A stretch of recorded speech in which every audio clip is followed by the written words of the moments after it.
ਓੰਕਾਰ ਸਤਿਨਾਮ ਕਰਤਾ ਪੁਰਖ ਨਿਰਭਉ ਨਿਰਵੈਰ ਅਕਾਲ ਮੂਰਤ ਅਜੂਨੀ ਸੈਭੰ ਗੁਰ ਪ੍ਰਸਾਦ।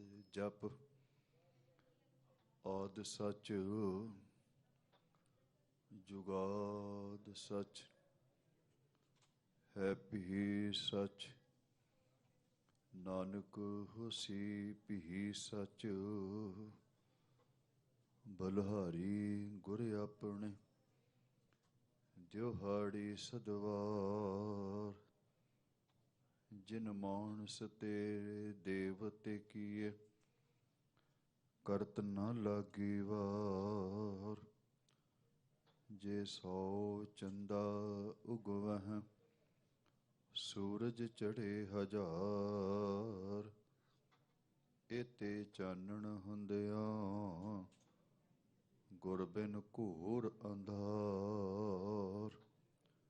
ਮੈਂ ਮੂਰਖ ਕੀ ਕੇਤ ਕੋ ਬਾਤ ਹੈ ਕੋਟ ਪਰਾਧੀ ਤਰਿਆਰੇ। ਗੁਰੂ ਨਾਨਕ ਜਿਨ ਸੁਣਿਆ ਪੇਖਿਆ ਸੇ ਫਿਰ ਗੁਰਬਾਸ ਨਾ ਪਰਿਆਰੇ। ਗਿਆਨ ਧਿਆਨ ਕਿਛ ਕਰਮ ਨਾ ਜਾਣਾ ਸਾਰ ਨਾ ਜਾਣਾ ਤੇਰੀ। ਸਭ ਤੇ ਵੱਡਾ ਸਤਿਗੁਰ ਨਾਨਕ ਜਿਨ ਕਲ ਰਾਖੀ ਮੇਰੀ। ਸੋ ਕਹੋ ਟਲ ਗੁਰ ਸੇਵੀਐ ਐਨਿਸ ਸਹਿਜ ਸੁਭਾਇ। ਦਰਸ਼ਨ ਪਰਸੈ ਗੁਰੂ ਕੈ ਜਨਮ ਮਰਨ ਦੁਖ ਜਾਇ। ਦਰਸ਼ਨ ਪਰਸੈ ਗੁਰੂ ਕੈ ਜਨਮ ਮਰਨ ਦੁਖ ਜਾਇ। ਵਾਹਿਗੁਰੂ ਜੀ ਕਾ ਖਾਲਸਾ ਵਾਹਿਗੁਰੂ ਜੀ ਕੀ ਫਤਿਹ। ਸਤਿਗੁਰ ਕੈ ਬਲਿਹਾਰੇ ਆਪਣੇ ਸਤਿਗੁਰ ਕੈ ਬਲਿਹਾਰੇ। ਸਤਿਗੁਰ ਕੈ ਬਲਿਹਾਰੇ ਆਪਣੇ ਸਤਿਗੁਰ ਕੈ ਬਲਿਹਾਰੇ। ਸਤਿਗੁਰ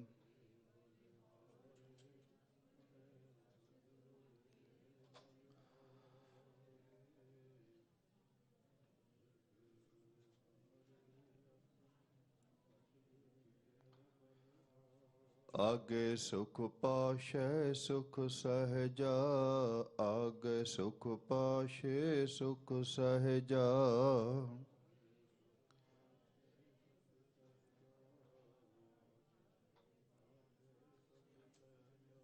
ਕਰ ਆਨੰਦ ਹਮਾਰੇ ਆਪਣੇ ਸਤਿਗੁਰ ਕੈ ਬਲਿਹਾਰੇ। ਸਤਿਗੁਰ ਕੈ ਬਲਿਹਾਰੇ ਆਪਣੇ ਸਤਿਗੁਰ ਕੈ ਬਲਿਹਾਰੇ। ਸਤਿਗੁਰ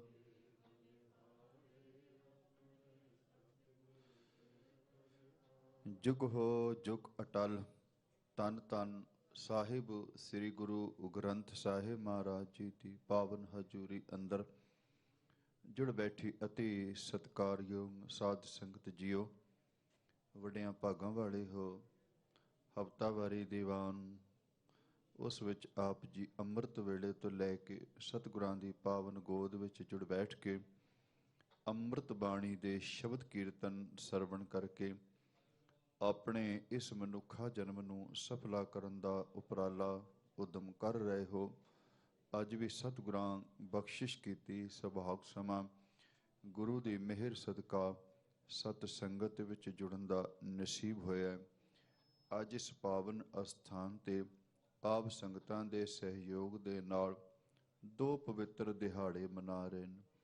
ਇੱਕ ਸੋਮਵਾਰ ਦਾ ਦਿਨ ਜਿਹੜਾ ਲੰਘਿਆ ਉਸ ਦਿਨ ਮੇਰੇ ਧੰਨ ਗੁਰੂ ਅੰਗਦ ਦੇਵ ਮਹਾਰਾਜ ਜੀ ਦਾ ਗੁਰਤਾ ਗੱਦੀ ਪੁਰਬ ਸੀ, ਜਿਹੜਾ ਇਸ ਪਾਵਨ ਅਸਥਾਨ ਤੇ ਆਪ ਸੰਗਤਾਂ ਦੇ ਸਹਿਯੋਗ ਤੇ ਪ੍ਰਬੰਧਕ ਵੀਰਾਂ ਦੇ ਉਦਮ ਸਦਕਾ ਮਨਾਇਆ ਗਿਆ। ਕੱਲ੍ਹ ਦਾ ਜਿਹੜਾ ਦਿਨ ਲੰਘਿਆ ਸ਼ਨੀਵਾਰ, ਇਸ ਸ਼ਨੀਵਾਰ ਧੰਨ ਗੁਰੂ ਨਾਨਕ ਦੇਵ ਮਹਾਰਾਜ ਜੀ ਦਾ ਜੋਤੀ ਜੋਤ ਦਿਨ ਸੀ, ਜਿਹੜਾ ਆਪਾਂ ਅੱਜ ਵੀ ਮਨਾ ਰਹੇ ਹਾਂ, ਰਾਤੀ ਵੀ ਮਨਾਇਆ ਸੀ। ਗੁਰੂ ਅੰਗਦ ਦੇਵ ਮਹਾਰਾਜ ਜੀ ਦੇ ਇਤਿਹਾਸ ਵਿੱਚੋਂ ਤੇ ਮੇਰੇ ਧੰਨ ਗੁਰੂ ਨਾਨਕ ਦੇਵ ਮਹਾਰਾਜ ਉਹਨਾਂ ਦੇ ਇਤਿਹਾਸ ਵਿੱਚੋਂ ਆਪ ਸੰਗਤਾਂ ਦੇ ਨਾਲ ਕੁਝ ਸਮਾਂ ਵਿਚਾਰਾਂ ਸਾਂਝੀਆਂ ਕਰਨੀਆਂ ਨੇ। ਆਓ ਇੱਕ ਵਾਰੀ ਗੁਰਮੁਖੋ ਵਿਚਾਰ ਦੀ ਆਰੰਭਤਾ ਤੋਂ ਪਹਿਲਾਂ ਜਿਤਨੇ ਸਤਿਗੁਰਾਂ ਦੀ ਗੋਦ ਵਿੱਚ ਜੁੜ ਬੈਠ ਕੇ ਸਰਵਣ ਕਰ ਰਹੇ ਹੋ, ਘਰਾਂ ਵਿੱਚ ਬੈਠ ਕੇ ਸਰਵਣ ਕਰ ਰਹੇ ਹੋ, ਮਨ ਬਿਰਤੀਆਂ ਜ਼ਰੂਰ ਇਕਾਗਰ ਕਰ ਲਈਏ। ਰਸਨਾ ਦੀ ਪਵਿੱਤਰਤਾ ਵਾਸਤੇ, ਮਨ ਦੀ ਇਕਾਗਰਤਾ ਵਾਸਤੇ ਇੱਕ ਵਾਰੀ ਕਰੋ ਕਿਰਪਾ, ਦਿਓ ਅਸੀਸ ਤੇ ਆਖੋ ਜੀ ਸਤਨਾਮ ਸ੍ਰੀ ਵਾਹਿਗੁਰੂ ਸਾਹਿਬ ਜੀ। ਫਿਰ ਬਖਸ਼ਿਸ਼ ਕਰੋ ਤੇ ਆਖੋ ਜੀ ਸਤਨਾਮ ਸ੍ਰੀ ਵਾਹਿਗੁਰੂ ਸਾਹਿਬ ਜੀ। ਧੰਨ ਗੁਰੂ ਅੰਗਦ ਦੇਵ ਮਹਾਰਾਜ ਸੱਚੇ ਪਾਤਸ਼ਾਹ, ਜਿਨ੍ਹਾਂ ਦਾ ਆਗਮਨ ਹੋਇਆ ਸੀ ਸੰਨ 1504 ਈਸਵੀ। ਫਿਰੋਜ਼ਪੁਰ ਦੇ ਜ਼ਿਲ੍ਹੇ ਵਿੱਚ ਇੱਕ ਪਿੰਡ ਪੈਂਦਾ ਨਾਂਗੇ ਕੀ ਸਰਾਂ। ਉਸ ਨਾਂਗੇ ਕੀ ਸਰਾਂ ਦੇ ਵਿੱਚ ਭਾਈ ਫੇਰੂ ਮੱਲ ਜੀ ਦੇ ਘਰ ਦੇ ਵਿੱਚ ਭਾਈ ਲਹਿਣਾ ਜੀ ਦਾ ਆਗਮਨ ਹੋਇਆ। ਗੁਰਮੁਖੋ 28 ਸਾਲ ਦੀ ਉਮਰ ਸੀ ਜਿਸ ਵੇਲੇ ਭਾਈ ਲਹਿਣਾ ਜੀ ਧੰਨ ਗੁਰੂ ਨਾਨਕ ਦੇਵ ਮਹਾਰਾਜ ਜੀ ਦੇ ਚਰਨਾਂ ਵਿੱਚ ਪਹੁੰਚੇ। ਤੇ ਪਹੁੰਚਣ ਦਾ ਜ਼ਰੀਆ ਕੀ ਬਣਿਆ? ਗੁਰੂ ਗ੍ਰੰਥ ਸਾਹਿਬ ਮਹਾਰਾਜ ਜੀ ਦੀ ਬਾਣੀ। ਪਿਛਲੇ ਦਿਨਾਂ ਤੋਂ ਆਪਾਂ ਗੁਰੂ ਗ੍ਰੰਥ ਸਾਹਿਬ ਮਹਾਰਾਜ ਜੀ ਦਾ ਪਹਿਲਾ ਪ੍ਰਕਾਸ਼ ਦਿਹਾੜਾ ਮਨਾ ਰਹੇ। ਆਪਾਂ ਕਹਿੰਦੇ ਨਾ ਵੀ ਬਾਣੀ ਪੜ੍ਹਨ ਦਾ ਲਾਭ ਕੀ ਹੈ, ਬਾਣੀ ਪੜ੍ਹਨ ਨਾਲ ਕੀ ਮਿਲਦਾ? ਪੁੱਛੋ ਭਾਈ ਲਹਿਣਾ ਜੀ ਨੂੰ। ਖਡੂਰ ਸਾਹਿਬ ਦੀ ਧਰਤੀ ਤੇ ਭਾਈ ਲਹਿਣਾ ਜੀ ਆਪਣੀ ਦੁਕਾਨ ਦੇ ਵਿੱਚ ਸੌਦਾ ਤੋਲ ਰਹੇ। ਗਲੀ ਦੇ ਵਿੱਚੋਂ ਗੁਰੂ ਨਾਨਕ ਦੇਵ ਮਹਾਰਾਜ ਜੀ ਦਾ ਸਿੱਖ ਲੰਘਿਆ। ਉਸ ਸਿੱਖ ਦੀ ਰਸਨਾ ਤੇ ਗੁਰੂ ਨਾਨਕ ਦੇਵ ਮਹਾਰਾਜ ਜੀ ਦੀ ਰਸਨਾ ਤੋਂ ਉਚਾਰਨ ਕੀਤੀ ਹੋਈ ਬਾਣੀ, ਉਹਦੀ ਆਵਾਜ਼ ਭਾਈ ਲਹਿਣੇ ਦੇ ਕੰਨਾਂ ਵਿੱਚ ਪਈ ਸੀ। ਉਹ ਗੁਰੂ ਨਾਨਕ ਦੇਵ ਮਹਾਰਾਜ ਜੀ ਦਾ ਉਚਾਰਨ ਕੀਤਾ ਹੋਇਆ ਸ਼ਬਦ ਪੜ੍ਹ ਰਿਹਾ ਸੀ ਸਿੱਖ, ਤੇ ਗਲੀ ਵਿੱਚੋਂ ਤੁਰਿਆ ਜਾ ਰਿਹਾ ਸੀ ਸ਼ਬਦ ਪੜ੍ਹਦਾ ਪੜ੍ਹਦਾ। ਉਹ ਸ਼ਬਦ ਸੀ, ਜਿਤ ਸੇਵਿਆ ਸੁਖ ਪਾਈਏ ਸੋ ਸਾਹਿਬ ਸਦਾ ਸੰਭਾਲੀਏ, ਜਿਤ ਕੀਤਾ ਪਾਈਏ ਆਪਣਾ ਸਾ ਘਾਲ ਬੁਰੀ ਕਿਉਂ ਘਾਲੀਏ, ਮੰਦਾ ਮੂਲ ਨਾ ਕੀਚੇ ਦੇ ਲੰਮੀ ਨਦਰ ਨਿਹਾਲੀਏ, ਜੋ ਸਾਹਿਬ ਨਾਲ ਨਹਾਰੀਏ ਤੇ ਵੇਹਾ ਪਾਸਾ ਢਾਲੀਏ, ਕਿਛ ਲਾਹੇ ਉੱਪਰ ਘਾਲੀਏ। ਭਾਈ ਲਹਿਣੇ ਨੂੰ ਇਸ ਬਾਣੀ ਦਾ ਕੋਈ ਪਤਾ ਨਹੀਂ ਸੀ। ਹਲੇ ਤੇ ਉਹ ਹਰ ਸਾਲ ਦੇਵੀ ਦੀ ਯਾਤਰਾ ਕਰਨ ਵਾਸਤੇ ਜਾਂਦੇ ਸਨ, ਦਰਸ਼ਨਾਂ ਵਾਸਤੇ ਜਾਂਦੇ ਸਨ।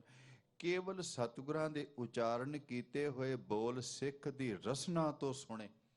ਉਸੇ ਵੇਲੇ ਦੁਕਾਨ ਛੱਡ ਕੇ ਤੇ ਸਿੱਖ ਦੇ ਪਿੱਛੇ ਦੌੜ ਪਿਆ ਸੀ ਭਾਈ ਲਹਿਣਾ ਜੀ। ਉਸ ਸਿੱਖ ਨੂੰ ਆਵਾਜ਼ ਮਾਰੀ। ਉਸ ਸਿੱਖ ਦਾ ਨਾਮ ਸੀ ਭਾਈ ਜੋਧ। ਇਹ ਪਿੰਡ ਖਡੂਰ ਦੇ ਰਹਿਣ ਵਾਲਾ। ਆਵਾਜ਼ ਮਾਰੀ, ਸਿੱਖਾ ਰੁਕ ਜਾ। ਪੁੱਛਿਆ ਜੀ ਕੌਣ? ਵੇਖਿਆ ਵੀ ਸਾਡਾ ਪਿੰਡ ਦਾ ਦੁਕਾਨਦਾਰ ਲਹਿਣਾ ਪਿੱਛੇ ਆਵਾਜ਼ਾਂ ਮਾਰ। ਭਾਈ ਜੋਧ ਰੁਕੇ ਸੀ ਤੇ ਭਾਈ ਲਹਿਣਾ ਜੀ ਨੇ ਇੰਨਾ ਹੀ ਬਚਨ ਕਿਹਾ ਸੀ। ਕਹਿਣ ਲੱਗੇ, ਸਿੱਕਾ ਇਹ ਕਿਹਦਾ ਕਲਾਮ ਪੜ੍ਹਦਾ ਪਿਆ?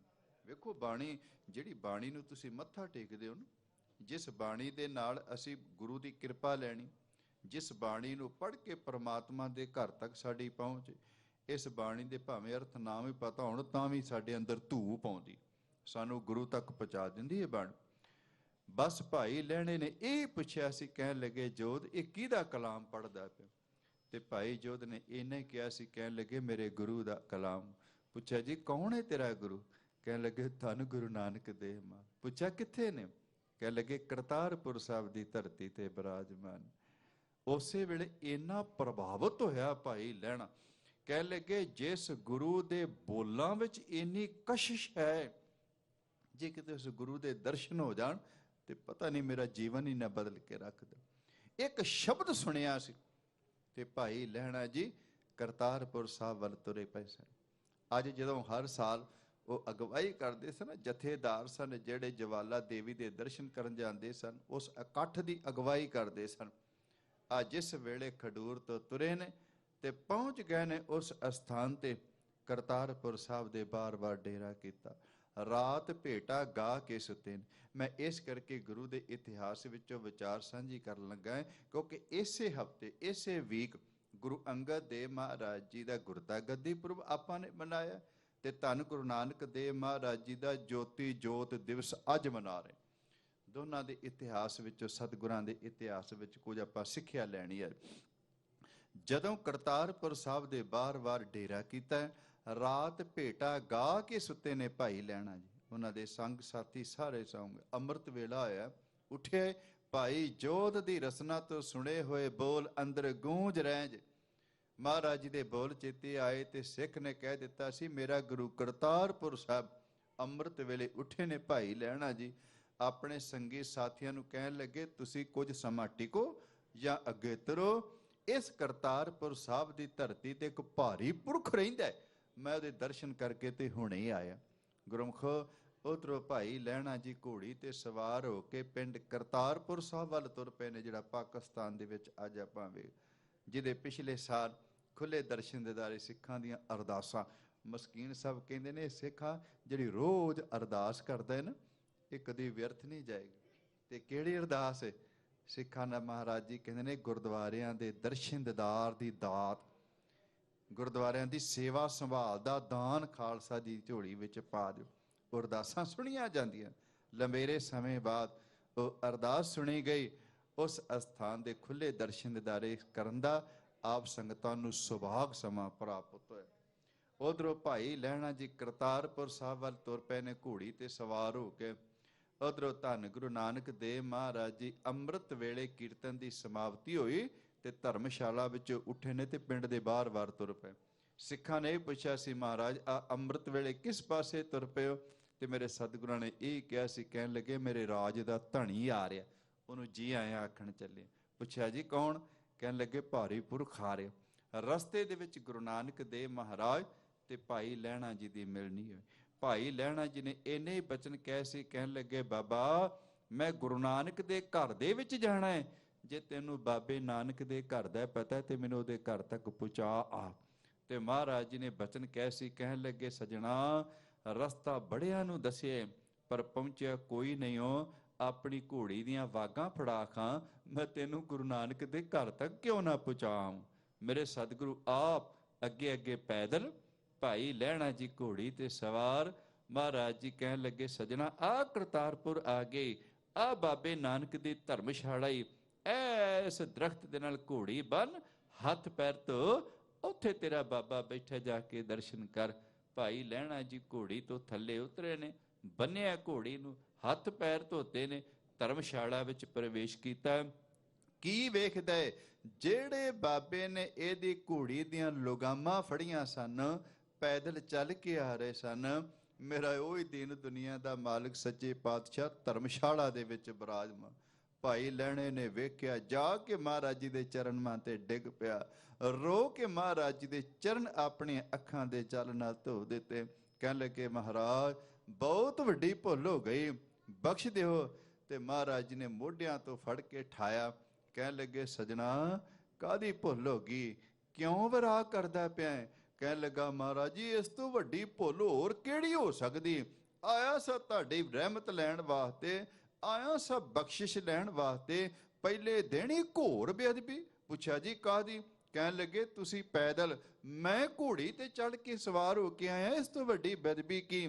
ਤੇ ਹਜ਼ੂਰ ਨੇ ਠਾ ਕੇ ਇਹ ਪੁੱਛਿਆ ਸੀ। ਕਹਿਣ ਲੱਗੇ, ਪੁਰਖਾ ਉਹ ਤੇਰਾ ਨਾਮ ਕੀ ਹੈ? ਮੈਂ ਨਾਮ ਪੁੱਛਣਾ ਹੀ ਭੁੱਲ ਗਿਆ।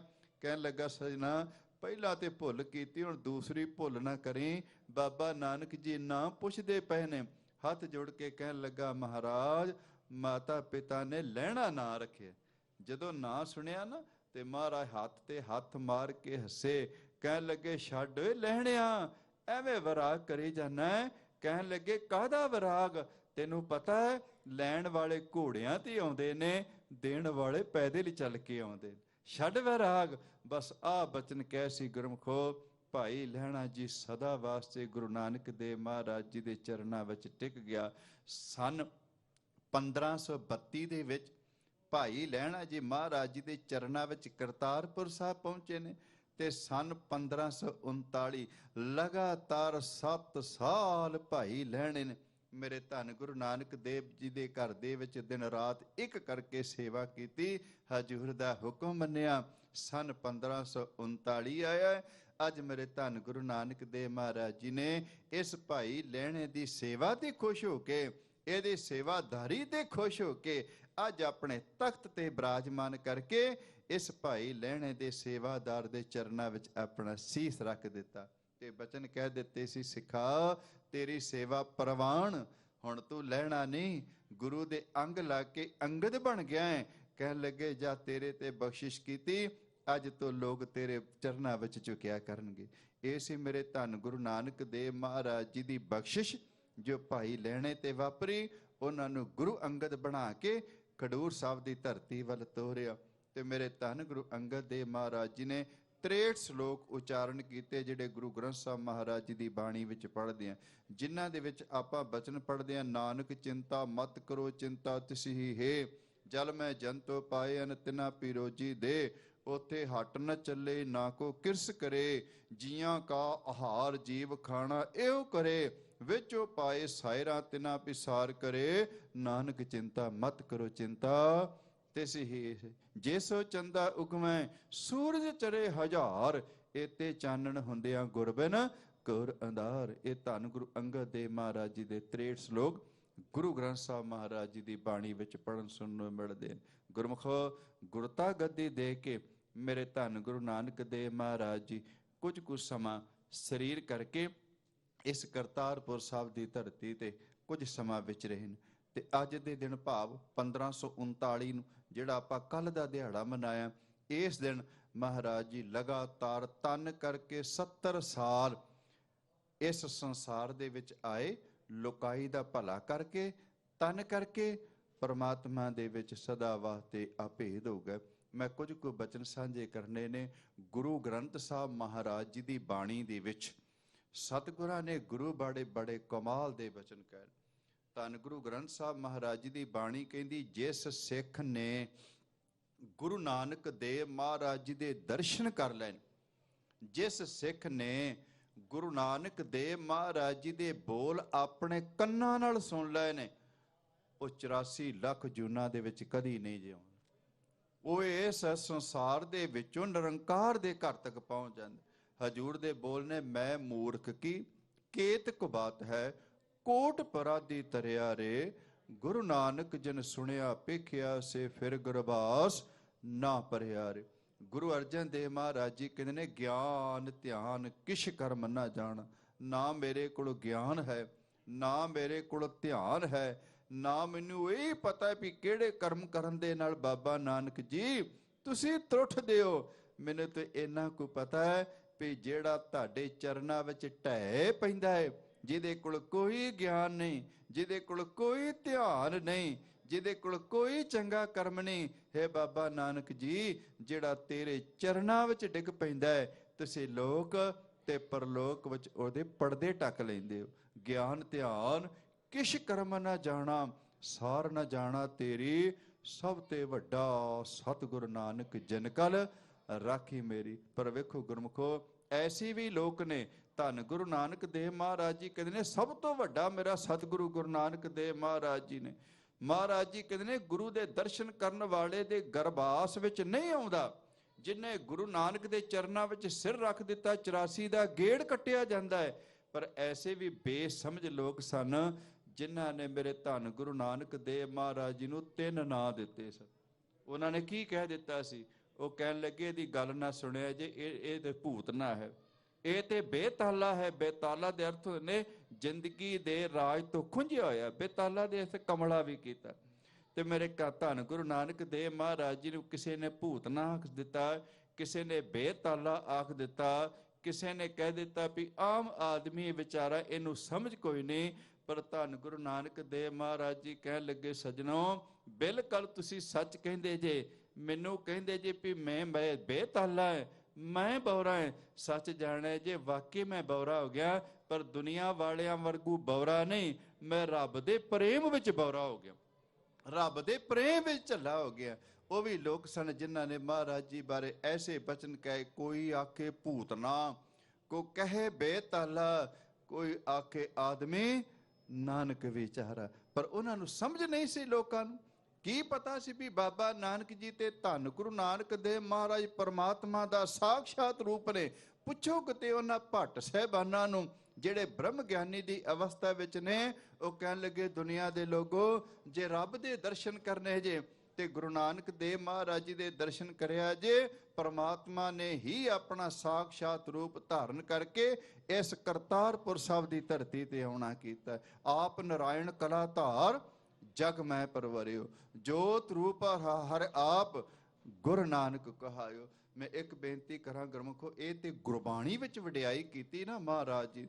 ਇਤਿਹਾਸ ਦੇ ਵਿੱਚ ਵੇਖੋ ਕਿੰਨੇ ਕੁ ਲੋਕ ਨੇ ਜਿਹੜੇ ਮੇਰੇ ਧੰਨ ਗੁਰੂ ਨਾਨਕ ਦੇਵ ਮਹਾਰਾਜ ਜੀ ਤੋਂ ਕੁਰਬਾਨ ਜਾਂਦੇ ਨੇ। ਭਾਈ ਨੰਦ ਲਾਲ ਜੀ ਨਾ ਉਹ ਕਹਿਣ ਲੱਗੇ ਸਿੱਖਾ ਤੂੰ ਰੋਜ਼ ਆਪਣੀ ਰਸਨਾ ਤੋਂ ਬਾਬਾ ਨਾਨਕ ਜੀ ਕਹਿੰਦੇ, ਬਾਬਾ ਨਾਨਕ ਜੀ ਕਹਿ ਕੇ ਚਲਾ ਜਾਣਾ। ਕਹਿਣ ਲੱਗੇ ਤੈਨੂੰ ਪਤਾ ਬਾਬੇ ਨਾਨਕ ਦੇ ਅਰਥ ਕੀ ਨੇ? ਕਹਿਣ ਲੱਗੇ ਮਹਾਰਾਜ ਜੀ ਤੁਸੀਂ ਦੱਸੋ। ਉਹ ਕਹਿਣ ਲੱਗਾ ਮੈਂ ਕਿਤੇ ਕਿਤਾਬ ਵਿੱਚੋਂ ਪੜ੍ਹ ਕੇ ਅਰਥ ਨਹੀਂ ਕਰਦਾ ਪਿਆ, ਮੈਂ ਆਪਣੇ ਅਨੁਭਵ ਦੇ ਨਾਲ ਅਰਥ ਕਰਦਾ ਪਿਆ। ਮੈਂ ਬਾਦਸ਼ਾਹਾਂ ਦੇ ਘਰ ਦੇ ਵਿੱਚ ਵੀ ਚਾਕਰੀ ਕੀਤੀ ਹੈ ਤੇ ਮੈਂ ਪਾਤਸ਼ਾਹ ਦੇ ਘਰ ਦੇ ਵਿੱਚ ਵੀ ਚਾਕਰੀ ਕਰਦਾ ਪਿਆ। ਉਦੋਂ ਮੇਰੇ ਧੰਨ ਗੁਰੂ ਗੋਬਿੰਦ ਸਿੰਘ ਮਹਾਰਾਜ ਜੀ ਦੇ ਘਰ ਦੇ ਵਿੱਚ ਭਾਈ ਨੰਦ ਲਾਲ ਜੀ ਸੇਵਾ ਕਰਦੇ ਪਏ। ਕਹਿਣ ਲੱਗੇ ਮੈਂ ਆਪਣੇ ਅਨੁਭਵ ਨਾਲ ਅਰਥ ਕਰਦਾ। ਬਾਬੇ ਨਾਨਕ ਦੇ ਇੱਕ ਇੱਕ ਅੱਖਰ ਦੇ ਉਹਨੇ ਅਰਥ ਕੀਤੇ ਨੇ। ਆਪਾਂ ਨਾਨਕ ਜਦੋਂ ਸ਼ਬਦ ਪਾਉਨੇ ਆ ਨਾ ਤੇ ਇੱਕ ਨੰਨਾ ਪਾ ਕੇ ਨਾਲ ਕੰਨਾ ਪਾ ਦਿੰਨੇ ਆ, ਫਿਰ ਨੰਨਾ ਪਾਉਨੇ ਆ ਤੇ ਫਿਰ ਕੱਕਾ ਪਾ ਦਿੰਨੇ, 3 ਅੱਖਰ ਤੇ ਇੱਕ ਕੰਨਾ ਲੱਗਦਾ। ਉਹਨੇ ਬਾ ਕਮਾਲ ਅਰਥ ਕੀਤੇ ਨੇ। ਕਹਿਣ ਲੱਗੇ ਜਿਹੜਾ ਪਹਿਲਾ ਅੱਖਰ ਨੰਨਾ ਹੈ ਨਾ ਇਹਦੇ ਉਹ ਅਰਥ ਕਰਦਾ ਵੀ ਧੰਨ ਗੁਰੂ ਨਾਨਕ ਦੇਵ ਮਹਾਰਾਜ ਜੀ ਨਿਆਮਤਾਂ ਵੰਡਣ ਵਾਲੇ। ਨਿਆਮਤਾਂ ਦੇ ਅਰਥ ਹੁੰਦਾ ਦਾਤਾਂ ਦੇਣ ਵਾਲੇ, ਇਹ ਉਰਦੂ ਦਾ ਸ਼ਬਦ ਹੈ। ਤੇ ਦੂਸਰਾ ਉਹਨੇ ਕੰਨੇ ਦੇ ਅਰਥ ਕੀਤੇ ਨੇ। ਕਹਿਣ ਲੱਗੇ ਸਜਣਾ ਤੈਨੂੰ ਪਤਾ ਆ ਕੰਨਾ ਲੱਗਾ, ਇਹਨੂੰ ਵੀ ਪੜ੍ਹ ਕੇ ਨਿਖਰ ਦੇਣਾ ਦੇ ਅਰਥ ਕੀ ਹੈ? ਪੁੱਛਿਆ ਜੀ ਕੀ ਹੈ? ਕਹਿਣ ਲੱਗੇ ਬਾਬਾ ਨਾਨਕ ਇੱਕ ਨਾਲ ਜੁੜਿਆ ਹੈ ਤੇ ਸੰਸਾਰ ਵਿੱਚ ਲੋਕਾਂ ਨੂੰ ਇੱਕ ਨਿਰੰਕਾਰ ਨਾਲ ਜੋੜਨ ਵਾਸਤੇ ਆਏ ਨੇ। ਦੂਸਰਾ ਨੰਨਾ ਜਿਹੜਾ ਹੈ ਨਾ ਉਹਦੇ ਉਹਨੇ ਅਰਥ ਕੀਤੇ ਨੇ ਨਸੀਰ, ਭਾਈ ਨੰਦ ਲਾਲ ਜੀ। ਤੇ ਨਸੀਰ ਦੇ ਅਰਥ ਹੁੰਦੇ ਨੇ ਮਦਦਗਾਰ, ਜਿਹੜੇ ਸਾਡੀ ਮਦਦ ਕਰਨ ਵਾਲਾ, ਜਿਹੜਾ ਨਿਮਾਣਿਆਂ ਦੀ ਬਾਹ ਫੜਨ ਵਾਲਾ ਹੈ। ਤੇ ਤੀਸਰਾ ਅੱਖਰ ਹੈ ਕੱਕਾ। ਕੱਕਾ ਦੇ ਉੱਤੇ ਅਰਥ ਕੀਤੇ ਨੇ ਕਬੀਰ, ਤੇ ਕਬੀਰ ਦੇ ਅਰਥ ਨੇ ਵੱਡਾ। ਉਹ ਕਹਿਣ ਲੱਗੇ ਸਜਣਾ ਬਾਬੇ ਨਾਨਕ ਦਾ ਘਰ ਇੰਨਾ ਵੱਡਾ ਹੀ ਜਿਨ੍ਹਾਂ ਲੋਕਾਂ ਨੂੰ ਮੰਦਰਾਂ ਵਿੱਚੋਂ ਧੱਕੇ ਮਾਰ ਕੇ ਬਾਹਰ ਕੱਢ ਦਿੱਤਾ ਸੀ। ਕਹਿਣ ਲੱਗੇ ਬਾਬੇ ਨਾਨਕ ਨੇ ਆਪਣੇ ਹਿਰਦੇ ਵਿੱਚ ਉਹਨਾਂ ਲੋਕਾਂ ਦੀ ਬਾਣੀ ਨੂੰ ਥਾਂ ਦੇ ਦਿੱਤੀ। ਉਹਨਾਂ ਨੇ ਬਾਬੇ ਨਾਨਕ ਜੀ ਦੇ ਇਹ ਅਰਥ ਕੀਤੇ ਨੇ।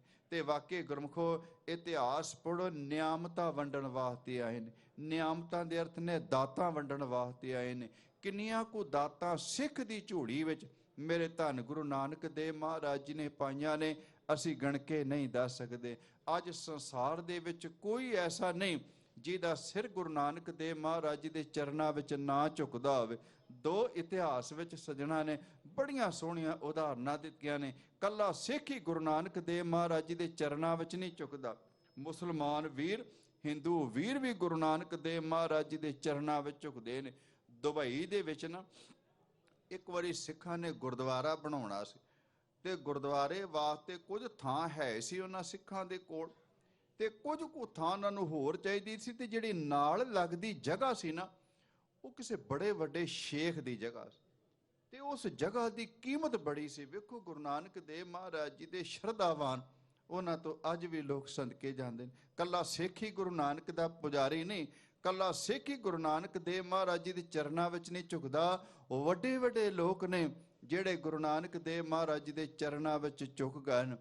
ਕਹਿਣ ਲੱਗੇ ਵੀ ਉਹਨਾਂ ਸੋਚਿਆ ਵੀ ਜੇ ਕਿਤੇ ਆ ਨਾਲ ਲੱਗਦੀ ਜਗ੍ਹਾ ਥੋੜੀ ਜਿਹੀ ਹੋਰ ਮਿਲ ਜੇ ਨਾ ਸਾਨੂੰ, ਤੇ ਅਸੀਂ ਗੁਰਦੁਆਰਾ ਬਣਾਈਏ, ਗੁਰੂ ਨਾਨਕ ਦੇਵ ਮਹਾਰਾਜ ਜੀ ਦੇ ਚਰਨਾਂ ਵਿੱਚ ਝੁਕੀਏ। ਉਹਨਾਂ ਨੇ ਉਸ ਸੇਖ ਦੇ ਕੋਲ ਪਹੁੰਚ ਕੀਤੀ।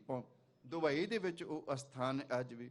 ਉਸ ਸੇਖ ਕੋਲ ਜਾ ਕੇ ਕਹਿਣ ਲੱਗਿਆ ਵੀ ਅਸੀਂ ਗੁਰੂ ਨਾਨਕ ਦੇਵ ਮਹਾਰਾਜ ਜੀ ਦੀ ਗੁਰਦੁਆਰਾ ਬਣਾਉਣਾ, ਅਸੀਂ ਸਿੱਖ ਹਾਂ, ਇੰਨੀ ਕੁ ਜਗ੍ਹਾ ਸਾਡੇ ਕੋਲ ਹੈ, ਨਾਲ ਤੋਂ ਕੋਲ ਜਗ੍ਹਾ ਥੋੜੀ ਖਾਲੀ ਪਈ ਹੈ, ਤਾਂ ਤੇਰੀ ਜਗ੍ਹਾ ਤੇ ਸਾਨੂੰ ਮੁੱਲ ਚਾਹੀਦੀ। ਤੋ ਸੇਖ ਕਹਿਣ ਲੱਗਾ ਵੀ ਤੁਹਾਨੂੰ ਇਸ ਜਗ੍ਹਾ ਦੀ ਕੀਮਤ ਪਤਾ ਹੈ? ਕਹਿਣ ਲੱਗੇ ਬਿਲਕੁਲ ਪਤਾ। ਕਹਿਣ ਲੱਗੇ ਤੁਸੀਂ ਇਕੱਠੇ ਹੋ ਕੇ ਆ ਗਏ ਹੋ, ਤੁਸੀਂ ਇਸ ਜਗ੍ਹਾ ਦੀ ਕੀਮਤ ਦੇ ਸਕਦੇ ਹੋ? ਬੜੀ ਮਹਿੰਗੀ ਜਗ੍ਹਾ। ਕਹਿਣ ਲੱਗੇ ਬਿਲਕੁਲ ਦੇਵਾਂਗੇ। ਪੁੱਛਿਆ ਵੀ ਕਿੰਨੇ ਕੁ ਮੁੱਲ ਦੇ ਸਕਦੇ ਇਸ ਮੇਰੀ ਜਗ੍ਹਾ ਦਾ? ਤੇ ਸਿੱਖਾਂ ਤੋਂ ਕੁਰਬਾਨ ਜਾਈਏ, ਖਾਲੀ ਚੈੱਕ ਉਹਦੇ ਸਾਹਮਣੇ ਰੱਖ ਦਿੱਤਾ ਸੇਖ ਦੇ। ਕਹਿਣ ਲੱਗੇ ਅਸੀਂ ਨਹੀਂ ਕਹਿਣਾ, ਜਿੰਨੀ ਭਰ ਲੇਗਾ ਉਨੀ ਦੇ ਦਾਂ। ਉਹ ਇੰਨਾ ਪ੍ਰਭਾਵਿਤ ਹੋਇਆ ਸਿੱਖਾਂ, ਕਹਿਣ ਲੱਗੇ ਵੀ ਤੁਸੀਂ ਗੁਰੂ ਨਾਨਕ ਦੇਵ ਮਹਾਰਾਜ ਜੀ ਤੋਂ ਇੰਨਾ ਕੁਰਬਾਨ ਜਾਂਦੇ, ਸਦਕੇ ਜਾਂਦੇ ਦੇ ਵੀ ਜਿੰਨੀ ਮੈਂ ਮਾਇਆ ਲਿਖ ਦਾਂਗਾ ਤੁਸੀਂ ਦੇ ਦੋਗੇ। ਕਹਿਣ ਲੱਗੇ ਬਾਬੇ ਨਾਨਕ ਦੀਆਂ ਦਿੱਤੀਆਂ ਹੋਈਆਂ ਦਾਤਾਂ ਨੇ ਸ਼ੇਖ ਜੀ, ਜੇ ਅੱਜ ਤੁਸੀਂ ਕਹੋਗੇ ਤੇ ਸਭ ਕੁਝ ਵੇਚ ਕੇ ਜਗ੍ਹਾ ਖਰੀਦ ਲਾਂ। ਉਹ ਇੰਨਾ ਪ੍ਰਭਾਵਿਤ ਹੋਇਆ ਸੀ ਸਿੱਖਾਂ ਤੋਂ ਗੁਰਮਖੋ, ਕਹਿਣ ਲੱਗਾ ਜੇ ਤੁਸੀਂ ਗੁਰੂ ਨਾਨਕ ਦੇਵ ਮਹਾਰਾਜ ਜੀ ਤੋਂ ਇੰਨਾ ਕੁਰਬਾਨ ਜਾਂਦੇ ਜੇ, ਤੇ ਗੁਰੂ ਨਾਨਕ ਦੇਵ ਮਹਾਰਾਜ ਜੀ ਕੱਲੇ ਤੁਹਾਡੇ ਗੁਰੂ ਨਹੀਂ ਸਨ, ਸਾਡੇ ਉੱਚ ਦੇ ਪੀਰ ਨੇ, ਅਸੀਂ ਪੀਰ ਕਰਕੇ ਜਾਣਦੇ ਆ। ਕਹਿਣ ਲੱਗੇ ਜਾਓ ਫਿਰ ਇਹ ਜਗ੍ਹਾ ਜਿੰਨੀ ਚਾਹੀਦੀ ਲੈ ਲਓ, ਮੈਂ 1 ਰੁਪਈਆ ਵੀ ਤੁਹਾਡੇ ਕੋਲ ਨਹੀਂ ਲਵਾਂਗਾ, 1 ਦਿਨਾਰ ਵੀ ਨਹੀਂ ਲਵਾਂਗਾ। ਇੰਨਾ ਉਹ ਪ੍ਰਭਾਵਿਤ ਹੋਇਆ ਸੀ। ਮੇਰਾ ਕਹਿਣ ਦਾ ਭਾਵ ਗੁਰਮਖੋ, ਗੁਰੂ ਨਾਨਕ ਦੇਵ ਮਹਾਰਾਜ ਜੀ ਦੇ ਇਤਿਹਾਸ ਨੂੰ ਜੇ ਸ਼ੁਰੂਆਤ ਕਰ ਲਈਏ ਤੇ ਅਸੀਂ ਪੂਰਾ ਜਨਮ ਲੱਗੇ ਰਹੀਏ, ਉਹਨਾਂ ਦੇ ਇਤਿਹਾਸ ਨੂੰ ਅਸੀਂ ਕੁਝ ਵੀ ਵਾਚ ਨਹੀਂ ਸਕਦੇ। ਖੈਰ ਇੱਕ ਉਦਾਹਰਨ ਹੋਰ ਸਾਂਝੀ ਕਰ ਲਈਏ।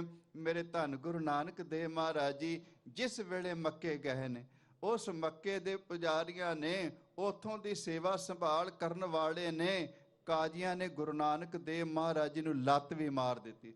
ਉਸ ਕਾਜੀ ਦਾ ਨਾਮ ਵੀ ਲਿਖਿਆ ਜੀਵਨ ਕਾਜੀ, ਜੀਵਨ ਮਾਰੀ ਲੱਤ ਸੀ। ਮਹਾਰਾਜ ਜੀ ਨੂੰ ਲੱਤ ਮਾਰੀ ਤੇ ਮਹਾਰਾਜ ਜੀ ਨੂੰ ਕਹਿਣ ਲੱਗਾ ਵੀ ਤੂੰ ਇੰਨੀ ਗੁਸਤਾਖੀ ਭੁੱਲ ਕੀਤੀ। ਪੁੱਛਿਆ ਜੀ ਕਾਦੀ? ਕਹਿਣ ਲੱਗੇ ਮੱਕੇ ਵੱਲ ਲੱਤਾਂ ਪਾਏ ਪਸਾਰ ਕੇ ਪੈ ਗਿਆ, ਬਹੁਤ ਵੱਡੀ ਬੇਅਦਬੀ ਕੀਤੀ। ਤੇ ਗੁਰੂ ਨਾਨਕ ਦੇਵ ਮਹਾਰਾਜ ਜੀ ਨੇ ਇਹ ਕਿਹਾ, ਸੱਜਣਾ ਰਾਹਗੀਰ ਥੱਕੇ ਆਏ, ਪਤਾ ਨਹੀਂ ਜਿੱਧਰ ਤੇਰਾ ਮੱਕਾ ਨਹੀਂ ਸਾਡੇ ਲੱਤ ਉਧਰ ਘੁਮਾ ਦੇ। ਤੇ ਉਹ ਭਾਈ ਗੁਰਦਾਸ ਜੀ ਨੇ ਲਿਖਿਆ, ਉਸ ਵੇਲੇ ਇਸ ਜੀਵਨ ਕਾਜੀ ਨੇ ਮਹਾਰਾਜ ਜੀ ਦੇ ਚਰਨ ਫੜ ਕੇ ਜਦੋਂ ਦੂਸਰੇ ਪਾਸੇ ਘੁਮਾਏ ਨਾ, ਤੇ ਧੰਨ ਗੁਰੂ ਨਾਨਕ ਦੇਵ ਮਹਾਰਾਜ ਜੀ ਦੇ ਚਰਨਾਂ ਵੱਲ ਮੱਕਾ ਆ ਗਿਆ। ਜਦੋਂ ਉਸ ਕਾਜੀ ਨੇ ਆਹ ਕੌਤਕ ਵੇਖਿਆ, ਹੱਥ ਜੋੜ ਕੇ ਮਹਾਰਾਜ ਜੀ ਕੋਲ ਮਾਫੀ ਮੰਗੀ। ਤੁਰਨ ਲੱਗਿਆ ਉਸ ਕਾਜੀ ਨੇ ਤੇ ਮੁਲਾਣਿਆਂ ਨੇ ਇੱਕ ਬਚਨ ਕਿਹਾ ਸੀ, ਕਹਿਣ ਲੱਗੇ ਬਾਬਾ ਨਾਨਕ ਜੀ ਤੁਸੀਂ ਸਾਡੇ ਅਸਥਾਨ ਤੇ ਆਏ, ਅਸੀਂ ਤੁਹਾਡੇ ਦਰਸ਼ਨ ਕੀਤੇ, ਤੁਸੀਂ ਚਲੇ ਚੱਲੇ ਹੋ, ਘੱਟੋ ਘੱਟ ਕੋਈ ਨਿਸ਼ਾਨੀ ਤੇ ਦੇ ਦਿਓ। ਮਹਾਰਾਜ ਜੀ ਕਹਿਣ ਲੱਗੀ ਕਿਹੜੀ ਨਿਸ਼ਾਨੀ ਚਾਹੀਦੀ? ਹੱਥ ਜੋੜ ਕੇ ਕਹਿਣ ਲੱਗੇ ਆਪਣੀ ਖੜਾਵ ਹੀ ਦੇ ਦਿਓ। ਗੁਰਮਖੋ ਹਜੂਰ ਦੇ ਚਰਨਾਂ ਦੀ ਖੜਾਵ ਅੱਜ ਵੀ ਤੁਸੀਂ ਮੱਕੇ ਜਾਓ, ਉਹਨਾਂ ਨੇ ਆਪਣੇ ਧਾਰਮਿਕ ਅਸਥਾਨ ਤੇ ਰੱਖੀ ਏ। ਰੋਜ਼ ਗੁਰੂ ਨਾਨਕ ਦੇਵ ਮਹਾਰਾਜ ਜੀ ਦੀ ਖੜਾਵ ਦੇ ਦਰਸ਼ਨ ਕਰਕੇ ਮਹਾਰਾਜ ਜੀ ਦੇ ਦਰਸ਼ਨ ਕਰਦੇ ਨੇ। ਤੇ ਆਪ ਸੰਗਤਾਂ ਨੂੰ ਗਿਆਤ ਹੋਵੇ, ਬਹੁਤ ਸਾਲ ਪਹਿਲਾਂ ਸ਼੍ਰੋਮਣੀ ਕਮੇਟੀ ਨੇ ਨਾ ਉਹਨਾਂ ਨਾਲ ਸੰਪਰਕ ਕੀਤਾ ਸੀ। ਕਹਿਣ ਲੱਗੇ ਵੀ ਧੰਨ ਗੁਰੂ ਨਾਨਕ ਦੇਵ ਮਹਾਰਾਜ ਜੀ ਦੀ ਖੜਾਵ ਚਾਹੀਦੀ, ਦੇ ਦਿਓ। ਤੇ ਪੁੱਛੋ ਜੀ ਕੀ ਦਓਗੇ? ਕਹਿਣ ਲੱਗੇ 1 ਅਰਬ ਰੁਪਈਆ ਦੇ ਦਿਆਂਗੇ। ਉਹ ਹੱਥ ਜੋੜ ਕੇ ਉਹਨਾਂ ਨੇ ਮੁਸਲਮਾਨਾਂ ਨੇ ਕਹਿ ਦਿੱਤਾ ਸੀ, ਕਹਿਣ ਲੱਗੇ ਸਿੱਖੋ ਬਾਬਾ ਨਾਨਕ ਕੱਲਾ ਤੁਹਾਡਾ ਹੀ ਗੁਰੂ ਨਹੀਂ ਸੀ, ਸਾਡਾ ਵੀ ਪੀਰ ਹੈ। ਸਾਡੇ ਵੱਡਿਆਂ ਨੇ ਉਹਨਾਂ ਦੇ ਹੱਥ ਜੋੜ ਕੇ ਚਰਨਾਂ ਦੀ ਖੜਾਵ ਮੰਗੀ, ਤੇ ਖੜਾਵ ਇਸ ਕਰਕੇ ਨਹੀਂ ਸੀ ਮੰਗੀ ਵੀ ਆਉਣ ਵਾਲੇ ਸਮੇਂ ਦੇ ਵਿੱਚ ਅਸੀਂ ਵੇਚ ਕੇ ਤੇ ਪੈਸਾ ਸਿੱਖਾਂ ਕੋਲ ਲਵਾਂਗੇ। ਕਹਿਣ ਲੱਗੇ ਰਹਿੰਦੀ ਦੁਨੀਆ ਤੱਕ ਤੁਸੀਂ 1 ਅਰਬ ਕਹਿੰਦੇ ਜੇ, ਭਾਵੇਂ ਜਿੰਨੇ ਮਰਜ਼ੀ ਅਰਬ ਪੈਸਾ ਕਹਿ ਦਿਓ, ਪਰ ਗੁਰੂ ਨਾਨਕ ਦੇਵ ਮਹਾਰਾਜ ਜੀ ਦੀ ਖੜਾਵ ਨਹੀਂ ਅਸੀਂ ਤੁਹਾਨੂੰ ਦੇਵਾਂਗੇ, ਕਿਉਂਕਿ ਉਹਨਾਂ ਦੀ ਬਖਸ਼ਿਸ਼ ਸਾਡੇ ਕੋਲ। ਮੇਰੇ ਕਹਿਣ ਦਾ ਭਾਵ ਜਿਸ ਗੁਰੂ ਨਾਨਕ ਦੇਵ ਮਹਾਰਾਜ ਜੀ ਦੇ ਚਰਨਾਂ ਵਿੱਚ ਸਿੱਖੋ ਤੁਸੀਂ ਝੁਕਦੇ ਜੇ, ਉਸ ਗੁਰੂ ਨਾਨਕ ਦੇਵ ਮਹਾਰਾਜ ਜੀ ਦੇ ਚਰਨਾਂ ਵਿੱਚ ਮੁਸਲਮਾਨ ਵੀ ਝੁਕਦੇ ਨੇ, ਹਿੰਦੂ ਵੀਰ ਵੀ ਝੁਕਦੇ ਨੇ, ਜੋਗੀ ਵੀ ਝੁਕਦੇ ਨੇ। ਸਿੱਖਾ ਭਾਵਨਾ ਦੇ ਨਾਲ ਗੁਰੂ ਨਾਨਕ ਦੇਵ ਮਹਾਰਾਜ ਜੀ ਦੇ ਚਰਨਾਂ ਵਿੱਚ ਝੁਕਿਆ ਕਰ, ਪਤਾ ਨਹੀਂ ਕਿੰਨੀਆਂ ਕੁ ਬਖਸ਼ਿਸ਼ਾਂ ਮੇਰੇ ਧੰਨ ਗੁਰੂ ਨਾਨਕ ਦੇਵ ਮਹਾਰਾਜ ਜੀ ਦੀਆਂ ਤੇਰੇ ਘਰ ਦੇ ਵਿੱਚ ਵਾਪਰ ਜਾਣਗੀਆਂ। ਇਹਨੀਆਂ ਬੇਨਤੀਆਂ ਪ੍ਰਵਾਨ ਕਰਨੀਆਂ। ਵਿਚਾਰਾਂ ਕਰਦੇ ਆ, ਇੱਕ ਨੇ ਦੋ ਨੇ, ਬੇਅੰਤ ਹੁਣ ਤਾਈਆਂ ਗਲਤੀਆਂ ਰਹਿ ਜਾਂਦੀਆਂ ਨੇ। ਗੁਰੂ ਅਤੇ ਸੰਗਤ ਬਖਸ਼ਣ ਹਾਰੇ ਬਖਸ਼ ਲੈਣਾ ਜੀ। ਵਾਹਿਗੁਰੂ ਜੀ ਕਾ ਖਾਲਸਾ, ਵਾਹਿਗੁਰੂ ਜੀ ਕੀ ਫਤਿਹ। ਸੁਖ ਤੇਰਾ ਦਿੱਤਾ ਲਹੀਏ, ਸੁਖ ਤੇਰਾ ਦਿੱਤਾ,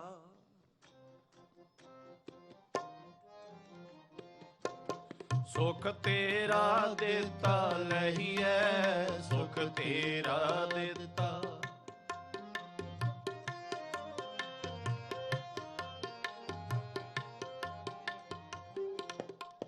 ਸੁਖ ਤੇਰਾ ਦਿੱਤਾ ਲਹੀਏ, ਸੁਖ ਤੇਰਾ ਦਿੱਤਾ, ਸੁਖ ਤੇਰਾ ਦਿੱਤਾ ਲਹੀਏ, ਸੁਖ ਤੇਰਾ ਦਿੱਤਾ।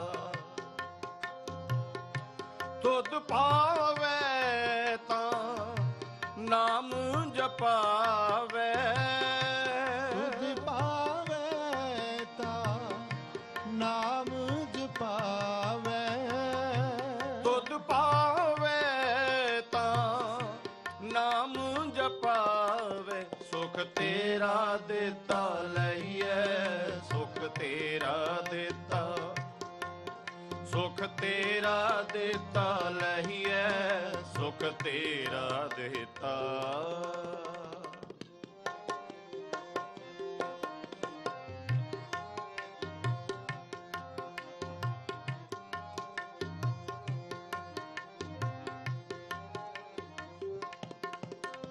मेरे राम राय ज्यों राखै त्यों रहिए मेरे राम राय ज्यों राखै त्यों रहिए मेरे राम राय ज्यों राखै त्यों रहिए सुख तेरा देता लहिए सुख तेरा देता जपो सारे सुख तेरा देता लहिए सुख तेरा देता सुख नाही बहुते तन खाटे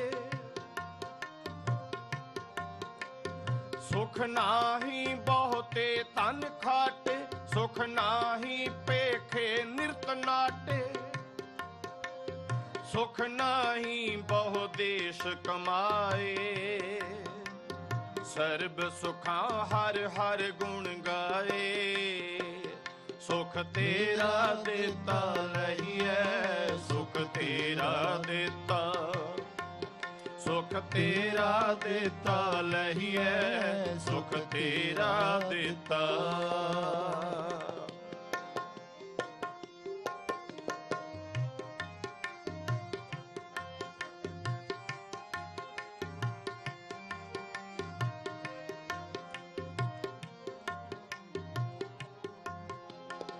पार ब्रह्म परमेश्वर सतगुर आपे करने हारा आपे करने हारा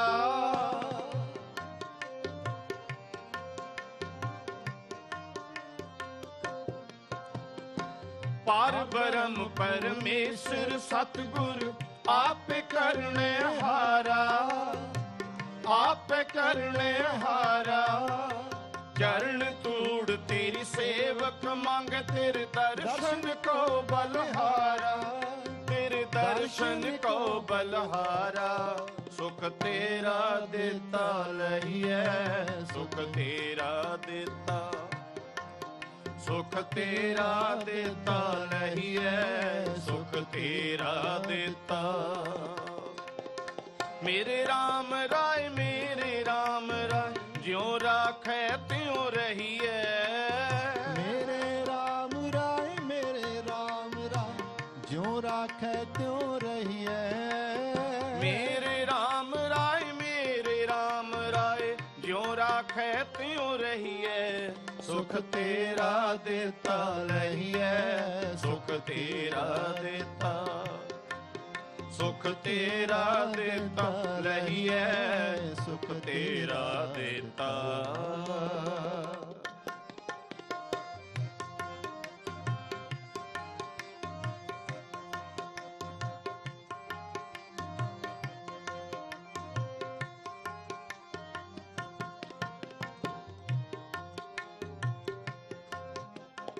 मुकत भुगत जुगत तेरी सेवा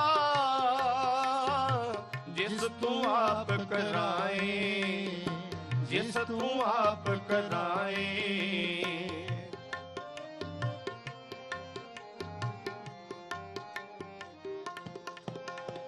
मुकत भुगत जुगत तेरी सेवा जिस तू आप कराए जिस तू आप कराए ताहां बेकुंठ जह कीर्तन तेरा तू आप शरदा लाए तू आप शरदा लाए सुख तेरा देता लहिए सुख तेरा देता सुख तेरा देता लहिए सुख तेरा देता तुद भावे नाम जपावे तुद पावे ता नाम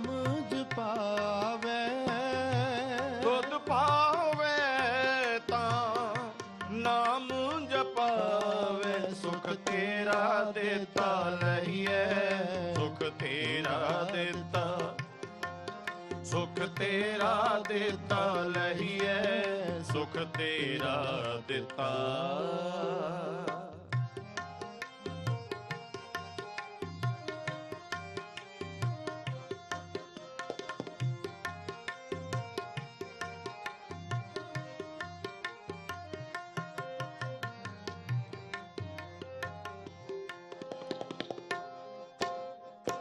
ਸਿਮਰ ਸਿਮਰ ਸਿਮਰ ਨਾਮ ਜੀਵਾ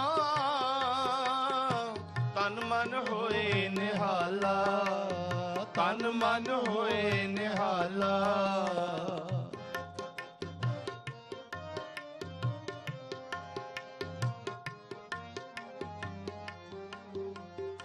ਸਿਮਰ ਸਿਮਰ ਸਿਮਰ ਨਾਮ ਜੀਵਾ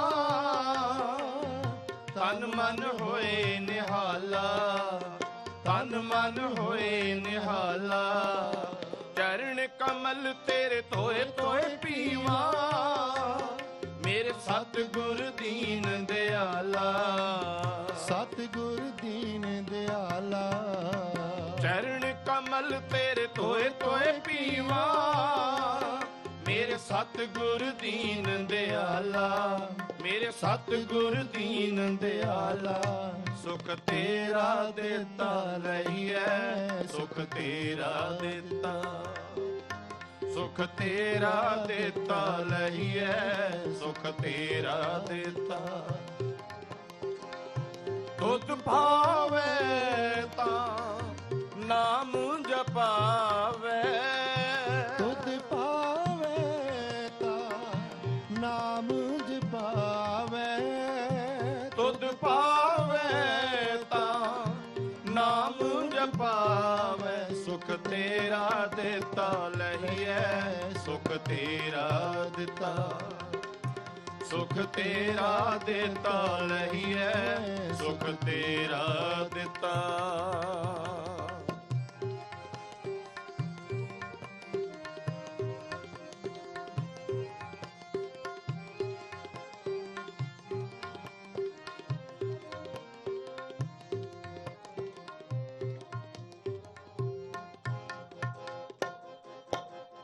ਕੁਰਬਾਨ ਜਾਈ ਉਸ ਵੇਲਾ ਸੁਹਾਵੀ ਜਿਤ ਤੁਮਰੇ ਦੁਆਰੇ ਆਇਆ ਜਿਤ ਤੁਮਰੇ ਦੁਆਰੇ ਆਇਆ ਤਨ ਸੋ ਵੇਲਾ ਜਿਤ ਦਰਸ਼ਨ ਕਰਨਾ ਹਉ ਬਲਹਾਰੀ ਸਤਿਗੁਰ ਚਰਣਾ ਜੀ ਕੇ ਦਾਤੇ ਪ੍ਰੀਤਮ ਪ੍ਰਭ ਮੇਰੇ ਮਨ ਜੀਵੈ ਪ੍ਰਭ ਨਾਮ ਚ ਤੇਰੇ ਕੁਰਬਾਨ ਜਾਈ ਉਸ ਵੇਲਾ ਸੁਹਾਵੀ ਜਿਤ ਤੁਮਰੇ ਦੁਆਰੇ ਆਇਆ ਜਿਤ ਤੁਮਰੇ ਦੁਆਰੇ ਆਇਆ ਨਾਨਕ ਕਉ ਪ੍ਰਭ ਪੈ ਕਿਰਪਾਲਾ ਸਤਿਗੁਰ ਪੂਰਾ ਪਾਇਆ ਸਤਿਗੁਰ ਪੂਰਾ ਪਾਇਆ ਸਤਿਗੁਰ ਪੂਰਾ ਪਾਇਆ ਸੁਖ ਤੇਰਾ ਦਿੱਤਾ ਲਹੀਐ ਸੁਖ ਤੇਰਾ ਦਿੱਤਾ ਸੁਖ ਤੇਰਾ ਦਿੱਤਾ ਲਹੀਐ ਸੁਖ ਤੇਰਾ ਦਿੱਤਾ ਸੁਖ ਤੇਰਾ ਦਿੱਤਾ ਲਹੀਐ ਸੁਖ ਤੇਰਾ ਦਿੱਤਾ ਸੁਖ ਤੇਰਾ ਦਿੱਤਾ ਲਹੀਐ ਸੁਖ ਤੇਰਾ ਦਿੱਤਾ ਤੁਧ ਪਾਵੇ ਤਾਂ ਨਾਮ ਜਪਾਵੇ ਤੁਧ ਪਾਵੇ ਤਾਂ ਨਾਮ ਜਪਾਵੇ ਤੁਧ ਪਾਵੇ ਤਾਂ ਨਾਮ ਜਪਾਵੇ ਸੁਖ ਤੇਰਾ ਦਿੱਤਾ ਲਹੀਐ ਸੁਖ ਤੇਰਾ ਦਿੱਤਾ ਸੁਖ ਤੇਰਾ ਦਿੱਤਾ ਲਹੀਐ ਸੁਖ ਤੇਰਾ ਦਿੱਤਾ ਮੇਰੇ RAM ਰਾਏ ਮੇਰੇ RAM ਰਾਏ ਜਿਉ ਰਾਖੇ ਤਿਉ ਰਹੀਐ ਮੇਰੇ RAM ਰਾਏ ਮੇਰੇ त्यों रहिए। मेरे राम राय ज्यों राखै त्यों रहिए। सुख तेरा देता लहिए। सुख तेरा देता, सुख तेरा देता लहिए। सुख तेरा देता, सुख तेरा देता लहिए। सुख तेरा देता, सुख तेरा देता लहिए। सुख तेरा देता, सुख तेरा देता लहिए। सुख तेरा दिता दुध पावे ता नाम जपावे। तुध पावे ता नाम जपावे। दुध पावे ता नाम जपावे। सुख तेरा देता लहिए। सुख तेरा देता, सुख तेरा देता लहिए। सुख तेरा दिता सुख तेरा देता लहिए। सुख तेरा देता, सुख तेरा देता लहिए। सुख तेरा